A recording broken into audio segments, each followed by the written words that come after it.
पत्नी छोड़ करके भाग जाती है। बोले नहीं आएंगे, जब तक हेमंत सोरेन नहीं आएंगे तब तक नहीं आएंगे बोले। मुख्यमंत्री जी से 1 रुपया लेना चाहते हैं, इसीलिए हम, और सच में हम बड़े बड़े आदमियों से एक भीख मांगना चाहते हैं। सरकार है आदिवासी का, है ना, लेकिन हम ही आदिवासी हैं, लेकिन सरकार हमारी बात नहीं सुन रही है। भूख हड़ताल करना पड़े ना, तो सच में हम कहे नहीं, मर जाए भूख हड़ताल करते, लेकिन दिखा देंगे हम। जरा गौर से देखिएगा इस तस्वीर को और इस फोटो को। यहाँ पे जो हमारे साथ में जो शख्स खड़े हैं, इनके बारे में कुछ आगे हम 2 शब्द बताएंगे, लेकिन इससे पहले हम आपको बताना चाहते हैं कि अगर आप इस जेपीएससी जेएसएससी का प्रोटेस्ट में आए हैं तो एक बात ध्यान रखिएगा मेरे भाई, कि कहीं प्रोटेस्ट में शामिल हुए हैं और प्रोटेस्ट के चक्कर में हो सके आपकी गर्लफ्रेंड और आपकी पत्नी छोड़ के ना भाग जाए।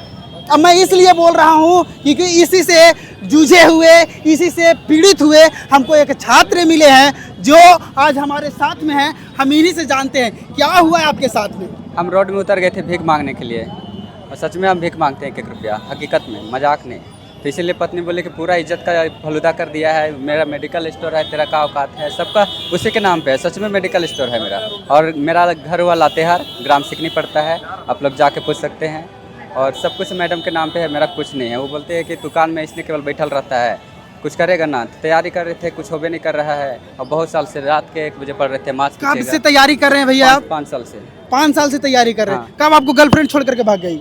ये हो गया 1 साल हुआ है। 1 साल। क्या करती है आपका गर्लफ्रेंड? गर्लफ्रेंड? आप गर्लफ्रेंड नहीं है, हाँ। वाइफ है मेरी। वाइफ है? पत्नी है। क्यों छोड़ दिया आपको? मेरा कुछ औकाते नहीं है, भीख मांग रहे थे हम, हकीकत बोले तो, इसीलिए छोड़ के चले गए। 1-1 रुपया सबसे चंदा लेते हैं। तस्वीर को थोड़ा सा और ध्यान से सबसे देखिए। पहले मुख्यमंत्री जी से 1 रुपया लेना चाहते हैं, इसीलिए हम, और सच में हम बड़े बड़े आदमियों से एक भीख मांगना चाहते हैं, ये छोटा मोटा नहीं। इसके लिए मैं एक लाइन आपको बोलना और एक चाहूँगा। चीज़ बोलना चाहता हूँ, अगर सरकार हमारी वीडियो देख रही है तो मेरा तो ज़िंदगी तबाह कर दिया, मेरा हंसता खेलता परिवार उजाड़ दिया। हम चाहते हैं अगर वीडियो देख रहे हैं तो मेरा हंसता खेलता परिवार मेरा गांव में आकर सम्मानित के साथ हंसता खेलता वैसे ही। इमोशनल नहीं होना है, कोई दिक्कत नहीं है, समझ गए ना। तो हम भरोसा रखिए अपने आप पर, समझ गए ना। अरे ये सरकार क्या है? अरे जेनजी जब सरकार जागता को है। हम बनाए हैं, ठीक, हम वोट दिए हैं, एक वोट मांगा था, हम 5 दिए थे, पूरा गाँव वालों से दिवाए थे। आज हम मांगते हैं कि मेरा परिवार हंसता खेलता वो लौटा दीजिए, और कुछ नहीं चाहते हैं। मेरा गांव में आकर बोलिए कि इज्जत प्रतिष्ठा के साथ कह के हम भीख मांगने पर उतर गए थे। ये बंदा भीख मांगने पर उतरा हुआ है। इनके लिए मैं एक लाइन बोलना चाहता हूँ कि कहते हैं ना, आने वाला दिन में मर भी गया ना तो ऐसा मेरा स्टैचू रहे, स्कूल या कॉलेज खोलना। और ये बंदा भीख मांगने को लाचार है कि वो, इसलिए इनके लिए मैं एक लाइन बोलना चाहता हूँ, थोड़ा ध्यान से सुनिएगा। कहते हैं ना कि बाप से मेरा चला ना जाता फिर भी काम को जाता है, और मेरा खर्चा भेजवाने को रोज कमा कर लाता है। लेकिन ये बंदा जो है पढ़ाई कर रहा था, पढ़ाई करते करते जो है इसकी पत्नी छोड़ करके भाग जाती है। ये वो नहीं है, गई है, बोले नहीं आएंगे, जब तक हेमंत सोरेन नहीं आएंगे तब तक नहीं आएंगे बोले है।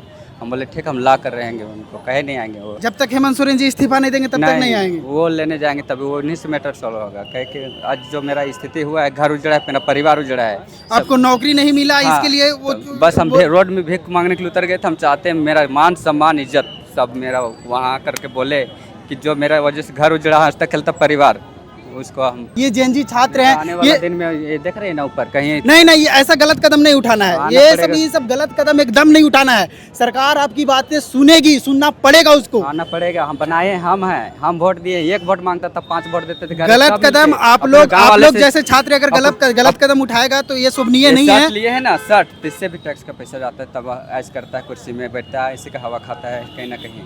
गरीब छात्र है भैया, मेरा बात सुना जाए। गरीब छात्र है, गरीब कहते हैं ना, गरीब क्या होता है भैया? गरीब का मतलब तो आप लोग नहीं समझिएगा, जो कमाता है, क्योंकि आप लोग तो सोना के चम्मच और चांदी के चम्मच लेकर के जन्मे हैं। तो हम जैसे गरीब छात्रों, मैं भी एक छात्र हूँ और ये भी एक छात्र हैं, तो ऐसे गरीब छात्रों का जो है आप नहीं समझ पाइएगा पीड़ा।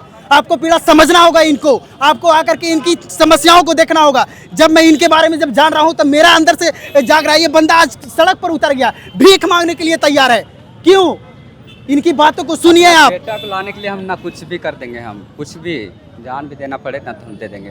रास्ता पर भीख मांगने को तैयार है भैया। नौकरी की तैयारी कर रहा है, 5-5 साल से कर रहा है, 10-10 साल से तैयारी कर रहा है, नहीं लग रहा है इनको। इनका कौन सुनेगा इनके बातों को? लास्ट में भीखे मांगना स्टार्ट किए। देखते हैं हेमंत सोरेन जी कितना देते हैं, 1 रुपया मांगते हैं। आम जनता दे रहा है, कोई खुशी से 5,000 को 10,000। बंदा इमोशनल हो रहा था, समझ गए ना, आंख में इसका आंसू है। हालांकि बहुत ही दयनीय स्थिति बताया जा रहा है। छात्र बहुत लोग वायरल होने लेकिन बनाते हैं, लेकिन ये वायरल होने लेकिन ये हकीकत है। मेरा गांव सिकनी पड़ता है, लातेर जिला। आप लोग पूरा गांव वालों जानते हैं मेरे बारे में। पूरा पागल बोलता है, सब पागल बोलता है, भिखारी। हम वही चाहते हैं, मेरा इज्जत मान सम्मान प्रतिष्ठा सब वापस हेमंत सोरेन जी आके। एग्जाम अभी तक लिखे हैं आप? लिखे हैं। कितने बार लिखे भैया एग्जाम? 2 बार अथी का झारखंड जो उत्पाद सिपाही है उनका लिखे उधर, फिर इधर अथी का लिखे, इधर जेपीएससी का। 5 साल से तैयारी कर रहे हैं? नहीं, हाँ। पिछले 5 साल से तैयारी कर रहे हैं भाई। इनकी पीड़ा को सुनिए। और यहाँ देखिए, सरकार है आदिवासी का, है ना, लेकिन हम ही आदिवासी हैं, लेकिन सरकार हमारी बात नहीं सुन रही है। इससे विनम्र क्या हो सकती है? इससे पीड़ादायक क्या हो सकता है? आप सुनिए इन बातों को, इनके छात्रों को। और इनकी जैसे एक की कहानी नहीं है, यहाँ पर सैकड़ों हजारों लोग आपको इस तरीका के मिल जाएंगे। हालांकि आपकी बात सुनी जाएगी। और लास्ट में मैं यही कहूँगा कि कोई गलत कदम आपको नहीं उठाना है। आप संवैधानिक तरीके से प्रोटेस्ट करते रहिए, लास्ट तक रहेंगे, जरूर सुनी जाएगी। लास्ट तक रहेंगे। लास्ट में भूख हड़ताल करना पड़े ना, तो सच में हम कहे नहीं मर जाए भूख हड़ताल करते, लेकिन दिखा देंगे हम कि हम भी आए। ऐसे ही स्टैचू आने वाला दिन में बन के रहे। नहीं एकदम आपको कुछ बात सुना जाएगा। तो ये थे यहाँ का जो छात्र का पीड़ा है। अब बिरसा मुंडा अथी से हैं, धरती से। ये इनकी पीड़ा को आपको सुनना होगा। तो यहाँ मारो, ये खत्म कर दो, ये तो जो करना। आप अपना मांगे को संवैधानिक तरीके से रखते रहिए, आपकी बातें जरूर सुनी जाएगी। ऐसा नहीं है कि नहीं, उसे अच्छा से अच्छा ईडी सीबीआई जांच हो, ईडी जांच हो। बस हिम्मत नहीं हारना है। जिस तरीके से आप संवैधानिक तरीके से आप लोग शुरुआत से प्रोटेस्ट करते आए हैं, उसी तरीके से करते रहिए। लास्ट तक रहेंगे यहाँ, और जब तक लास्ट में कहे नहीं भूख हड़ताल करना पड़े, भूखे मरना पड़े, हम रहेंगे लास्ट तक। समझ गए ना? तो ये आपकी जो है वो सुनना पड़ेगा। और हम तो डायरेक्ट कहूँगा, हेमंत जी आप इन लोगों को सुनिए। जब तक मेरा नहीं होगा हम घर नहीं जाएंगे। घर जाने को तैयार नहीं है बंदा। जब तक इनकी मांगे कि पूरी नहीं होगा तब तक ये घर नहीं जाएंगे। इस तरह के सैकड़ों छात्र हैं। फिर देखते हैं, फिर मिलते हैं, उन छात्रों से भी मिलने का प्रयास करते हैं जो ऐसी स्थिति आप लोग के आपके पास जरूर पहुंचाऊंगा मैं। फिलहाल वीडियो को यहीं पे समाप्त करते हैं, फिर मिलते हैं बड़ी खबर के साथ। तब तक लिए जोहार रहेगा।